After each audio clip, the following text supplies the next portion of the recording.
નમસ્કાર દર્શક મિત્રો, IHRTC ન્યૂઝમાં આપનું હાર્દિક સ્વાગત છે। હું છું આપની સાથે સંધ્યા। તો સમાચારની શરૂઆત કરતા પહેલા નજર કરીશું આજના મુખ્ય સમાચાર પર। ભરૂચના સોશિયલ મીડિયા ઉપર ભરૂચ મીડિયા એક ખોટો મેસેજ મૂકતા 3 જિલ્લાના લોકોની ચિંતા વધી। અનેક ગામના ગ્રામજનો પૂરની સ્થિતિ આવશે તેવા ભય વચ્ચે ઘરમાં જ રહ્યા। ગત વર્ષે આવેલા પૂરના કારણે ઘણા ગ્રામજનોએ ઘર વખરી અને પશુઓ ગુમાવ્યા હતા। ચાલુ ચોમાસામાં પ્રથમ પૂરની સ્થિતિ આવશે તેવા મેસેજના પગલે લોકોમાં ભયનો માહોલ ઉભો થયો હતો। ભરૂચ જિલ્લા કલેક્ટરે સમગ્ર મેસેજ ખોટો હોવાનો ખુલાસો કર્યો ટ્વિટર ઉપર। અંકલેશ્વરમાં ચા બનાવવા બાબતે સગા દીકરાએ માતાનું ઢીમ ઢાળી નાખ્યું। એર સોફા ઉપર બેસેલી માતાને જ ચપ્પુના ઘા ઝીકી સગા દીકરાએ મોતને ઘાટ ઉતારી। અંકલેશ્વરના મોતાલી રોડ ઉપરથી મળી આવેલ ડોક્ટર રાજેશ સિંધાના મૃતદેહમાં મોટો ખુલાસો। પીએમ રિપોર્ટમાં માથાના અને છાતીના ભાગે ઈજા કરી મોતને ઘાટ ઉતાર્યો હોવાનું સામે આવતા હત્યાનો ગુનો દાખલ। ડોક્ટરની હત્યાનું રહસ્ય ઘૂંટાયું। ભરૂચના બંબાખાનામાં જાહેર માર્ગ ઉપર અઠવાડિયાથી પડેલો ભૂવો આખરે આંદોલનની ચીમકી બાદ પુરાયો। વાહન ચાલકોમાં રાહત। ભરૂચ જિલ્લામાં ગત ચોમાસાની સિઝનમાં સરદાર સરોવર ડેમમાં પાણીની આવક વધુ પ્રમાણમાં થતા લાખો ક્યુસેક પાણી નર્મદા નદીમાં છોડવામાં આવતા સંખ્યાબંધ ગામો અને અંકલેશ્વર તરફની સોસાયટી વિસ્તારમાં પાણી ભરાઈ ગયા હતા, જેના કારણે પૂરની સ્થિતિનું નિર્માણ થયું હતું અને તંત્રએ પણ ગ્રામજનોને પાણી છોડવા બાબતે સમયસર માહિતી નહીં આપતા હજારો ગ્રામજનોએ ઘર વખરી પશુ મૂકીને ભાગવું પડ્યું હતું, જેમાં પશુપાલકો, ખેડૂતો, ગ્રામજનો અને અંકલેશ્વર તરફ સોસાયટીના લોકોને પાણી ભરાવાના કારણે ભારે હાલાકી ભોગવવી પડી હતી। હાલ ચોમાસાની સિઝનનો પ્રારંભ થઈ ચૂક્યો છે। ઉપરવાસમાં વરસાદ પણ ધમધોકાર ચાલી રહ્યો છે। ઘણા ડેમો છલકાઈ રહ્યા છે। તેવામાં સોશિયલ મીડિયામાં ભરૂચ મીડિયા નામથી એક ખોટો મેસેજ મૂકવામાં આવ્યો છે, જેમાં સવારે મેસેજ સાથે લિંક મૂકવામાં આવી હતી, જેમાં દર્શાવવામાં આવ્યું છે કે ગોલ્ડન બ્રિજની ભયજનક સપાટી 24 ફૂટને પાર થઈને સાંજ સુધીમાં 30 ફૂટ પહોંચે તેવી વકી અને ડેમના 23 દરવાજા ખોલી 9 લાખ ક્યુસેક પાણી છોડવામાં આવતું હોય અને ભરૂચ, અંકલેશ્વર, ઝઘડિયા અને હાંસોડના કાંઠાના ગ્રામજનોને સ્થળાંતર કરવાની ઊભી થતી સ્થિતિ જેવા ખોટા મેસેજ આવતા જ આ મેસેજ ભરૂચ જિલ્લા સહિત રાજપીપળા અને નર્મદા જિલ્લાના હજારો ગ્રામજનો માટે ચિંતાજનક બન્યો હતો અને આ મેસેજના કારણે ઘણા ગ્રામજનો ખેતી કામ કરવા ગયા ન હતા અને પૂર આવશે તેવી ચિંતાએ ઘરમાં બેસી રહ્યા હતા, જેના પગલે આ વાત સાચી કે ખોટી તે જાણવાના પ્રયાસો પણ કરવામાં આવ્યા હતા, પરંતુ આ વાતમાં ટેલિફોનિકમાં મેસેજ ખોટો અને ફ્રોડ હોવાનું કહ્યું હતું।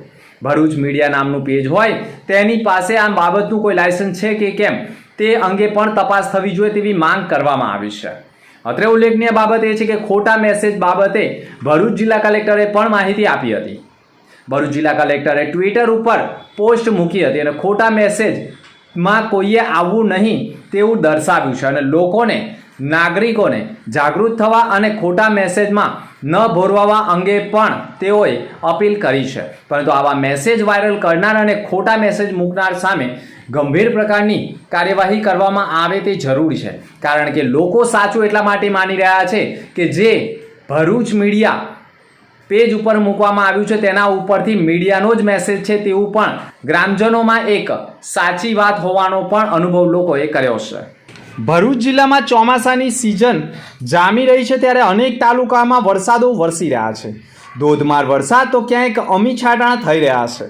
ભરૂચ જિલ્લામાં પણ અનેક તાલુકાઓમાં ધોધમાર વરસાદ વરસતા અનેક વિસ્તારોમાં વરસાદી પાણી ભરાયા છે। ભરૂચ જિલ્લામાં પણ નબીપુર પંથકમાં પણ બપોર બાદ ધોધમાર વરસાદ વરસતા ઠંડક પ્રસરી ગઈ હતી અને ભરૂચ જિલ્લામાં વરસાદી માહોલ યથાવત રહ્યો હોય તેવા દ્રશ્યો જોવા મળ્યા હતા। ભરૂચ શહેરમાં ચોમાસાની શરૂઆત થતાં જાહેર માર્ગો પર ભૂવા પડવાની શરૂઆત થઈ ચૂકી છે, જેના પગલે ભરૂચ નગરપાલિકાના વોર્ડ નંબર 9માં આવેલા બંબાખાના રોડ ઉપર છેલ્લા એક અઠવાડિયાથી જાહેર માર્ગ ઉપર ભૂવો પડ્યો હતો અને આ માર્ગ ઉપરથી રોજના હજારો વાહન ચાલકો સહિત રાહદારીઓ પસાર થઈ રહ્યા છે। એટલું જ નહીં, નજીકમાં અંબે માતા સ્કૂલ પણ આવેલી છે। સ્થાનિકો દ્વારા ભરૂચ નગરપાલિકાને રજૂઆત કરવા છતાં પાલિકા દ્વારા ભૂવાનું પુરાણ નહીં કરવામાં આવતા ભૂવામાં કોઈ નિર્દોષ વાહન ચાલક, રાહદારી કે સ્કૂલના બાળકો ખાબકી ન પડે તેવી સાવચેતીના ભાગરૂપે મોટા પથ્થરો મૂકી તેમાં લાકડાનો બંબો ઊભો કરી લોકોને સાવચેત કરવામાં આવ્યા હતા। ભરૂચ નગરપાલિકાના વિપક્ષી દંડક હેમેન્દ્ર કોઠીવાલા દ્વારા બાબતે નિંદ્રાધીન પાલિકા તંત્રને ઝઘડવાનો પ્રયાસ કર્યો હતો અને 2 દિવસમાં જ ભૂવાનું પુરાણ ન થાય તો ચક્કાજામની ચીમકી ઉચ્ચારી હતી, જેના પગલે પાલિકા તંત્ર નિંદ્રાધીનમાંથી અવસ્થામાંથી જાગી અને તાત્કાલિક પુરાણ કરવાની કામગીરી શરૂ કરી હતી। ત્યારે ભરૂચ શહેરના અન્ય વિસ્તારોમાં પણ જો ભૂવા પડેલા હોય તો તેનું વહેલી તકે પુરાણ કરવામાં આવે તે પણ જરૂરી છે।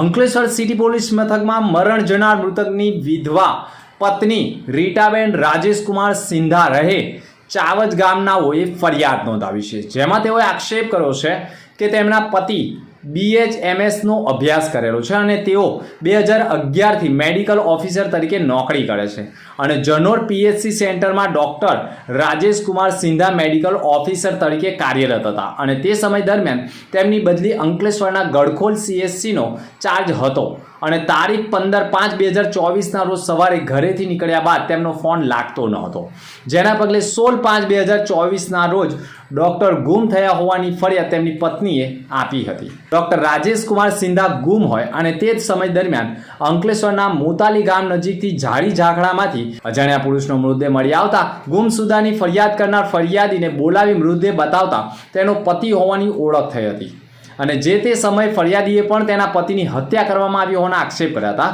પોલીસે PM કરાવતા રિપોર્ટમાં ડોક્ટર રાજેશ સિંધાના શરીરમાં છાતીના ભાગે બોથડ પદાર્થ મારી હત્યા કરવામાં આવી હોવાનું સામે આવતા પોલીસે આખરે મૃતકની પત્નીની ફરિયાદ લીધી હતી અને અજાણ્યા વ્યક્તિ સામે હત્યાનો ગુનો દાખલ કરી કાર્યવાહી શરૂ કરી છે।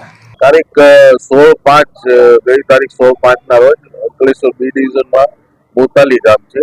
આ મોતાલી ગામની સીમમાં એક ડેડ બોડી મળી આવે, જે ડેડ બોડીને આઈડેન્ટિફાઈ કરતા ડેડ બોડી રાજેશભાઈ સિંધા એ PHC ના ડોક્ટર છે, એમનું આઈડેન્ટિફાઈ થાય છે। એડી દાખલ કરવામાં આવેલ ને તપાસ ચાલુ હોય તે દરમિયાન 12 ને 7 અમને FSL રિપોર્ટ મળેલ છે। એ FSL રિપોર્ટની અંદર કોઈ પણ જાતની માથાના ભાગે અને છાતીના ભાગે બ્લન્ટ કોઈ ઇન્જરી બ્લન્ટ વસ્તુથી ઇન્જરી થતા મરણ ગયેલનું જાહેર થાય છે। એ અનુસંધાને રાજેશભાઈ સિંધાના પત્ની રીટાબેનની ફરિયાદ લઈ અને IPC 302 મુજબ મર્ડરનો ગુનો દાખલ કરવામાં આવેલ છે અને હાલ પોલીસ ઇન્સ્પેક્ટર ભૂતિયા તપાસ કરી રહ્યા છે। ના, હજી તપાસમાં જે એડીની તપાસ છે એ હજી ચાલુ જ છે, એમાં કોઈ બીજું કઈ જાણવા મળેલ નથી। આમાં આશરે 30 થી 40 માણસોની પૂછતાછ પણ કરવામાં આવે છે, પણ હજી આ તપાસ આગળ। અંકલેશ્વર GIDC પોલીસ મથકમાં પત્નીની હત્યા પ્રકરણમાં દીકરાએ જ માતાની હત્યા કરી હોવાના મુદ્દે પિતાએ ફરિયાદ નોંધાવી દીધી છે, જેમાં મૃતકના પતિએ ફરિયાદમાં આક્ષેપ કર્યા છે કે ફરિયાદી ટ્રાન્સપોર્ટરનો વ્યવસાય કરે છે અને તેઓ ધંધા ઉપડતા વેળા તેમના દીકરા સિદ્ધાર્થનો ફોન આવેલો અને કહેલ પપ્પા મમ્મી બુલા રહી હૈ, જલ્દી ઘર આ જાઓ। જેવો ફોન આવતા જ તેઓ ઘરે પહોંચી ગયા હતા અને ફરિયાદીએ પણ દીકરાને પૂછ્યું કહા હૈ તુમારી માં, તેમ કહેતા જ દીકરો તેના પિતાને બેડરૂમમાં લઈ ગયો હતો અને એર સોફા ઉપર તેની માતાની હત્યા કરેલી અવસ્થામાં લથપથ અવસ્થામાં મૃતદેહ બતાવ્યો હતો। આ જોઈને સૌપ્રથમ ફરિયાદીની આંખો પણ મોટી થઈ ગઈ હતી। દીકરાને પૂછ્યું તો કહ્યું કે મુझे ગુસ્सा आया तो मैंने मार दिया, मैंने मम्मी को चाकू से मार दिया है, તેવું કહેતા પિતાની પણ પગ તળે જમીન ખસી ગઈ હતી। બનાવ સંદર્ભે મૃતકના પતિએ ફરિયાદ નોંધાવી અને તાત્કાલિક હત્યારા દીકરાની ધરપકડ કરવામાં આવી છે। આ હત્યાનું કારણ માત્ર એટલું જ હતું, ચા બનાવવા મુદ્દે દીકરાને ગુસ્સો આવ્યો અને માતાનું ઢીમ ઢાળી દીધું છે ને કળયુગ। અંકલેશ્વર GIDC પોલીસ સ્ટેશનની અંદર એક હત્યાની ઘટના બની છે, જેની અંદર પુત્ર છે સિદ્ધાંત કરીને સિદ્ધાંત રણસિંહ ચૌધરી, એમણે પોતાની માતા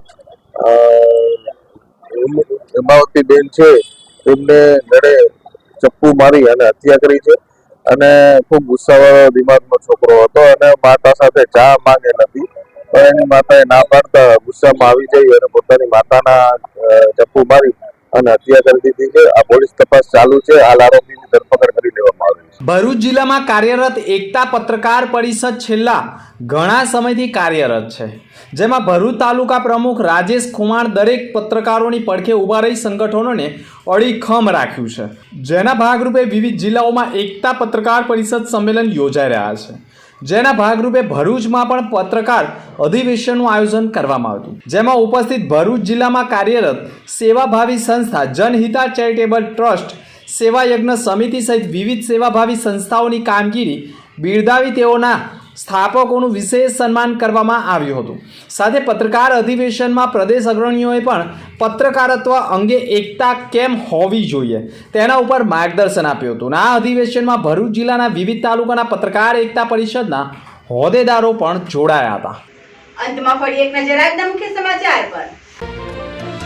ભરૂચના સોશિયલ મીડિયા ઉપર ભરૂચ મીડિયા એક ખોટો મેસેજ મૂકતા 3 જિલ્લાના લોકોની ચિંતા વધી. અનેક ગામના ગ્રામજનો પૂરની સ્થિતિ આવશે તેવા ભય વચ્ચે ઘરમાં જ રહ્યા. ગત વર્ષે આવેલા પૂરના કારણે ઘણા ગ્રામજનોએ ઘર વખરી અને પશુઓ ગુમાવ્યા હતા. ચાલુ ચોમાસામાં પ્રથમ પૂરની સ્થિતિ આવશે તેવા મેસેજના પગલે લોકોમાં ભયનો માહોલ ઉભો થયો હતો. ભરૂચ જિલ્લા કલેક્ટરે સમગ્ર મેસેજ ખોટો હોવાનો ખુલાસો કર્યો ટ્વિટર ઉપર. અંકલેશ્વરમાં ચા બનાવવા બાબતે સગા દીકરાએ માતાનું ઢીમ ઢાળી નાખ્યું. એર સોફા ઉપર બેસેલી માતાને જ ચપ્પુના ઘા ઝીકી સગા દીકરાએ મોતને ઘાટ ઉતારી. અંકલેશ્વરના મોતાલી રોડ ઉપરથી મળી આવેલ ડોક્ટર રાજેશ સિંધાના મૃતદેહમાં મોટો ખુલાસો. પીએમ રિપોર્ટમાં માથાના અને છાતીના ભાગે ઈજા કરી મોતને ઘાટ ઉતાર્યો હોવાનું સામે આવતા હત્યાનો ગુનો દાખલ. ડોક્ટરની હત્યાનું રહસ્ય ઘૂંટાયું. ભરૂચના બંબાખાનામાં જાહેર માર્ગ ઉપર અઠવાડિયાથી પડેલો ભૂવો આખરે આંદોલનની ચીમકી બાદ પુરાયો. વાહન ચાલકોમાં રાહત. તો હતા અત્યાર સુધીના સમાચાર. નવા સમાચાર સાથે ફરી મળીશું. નમસ્કાર.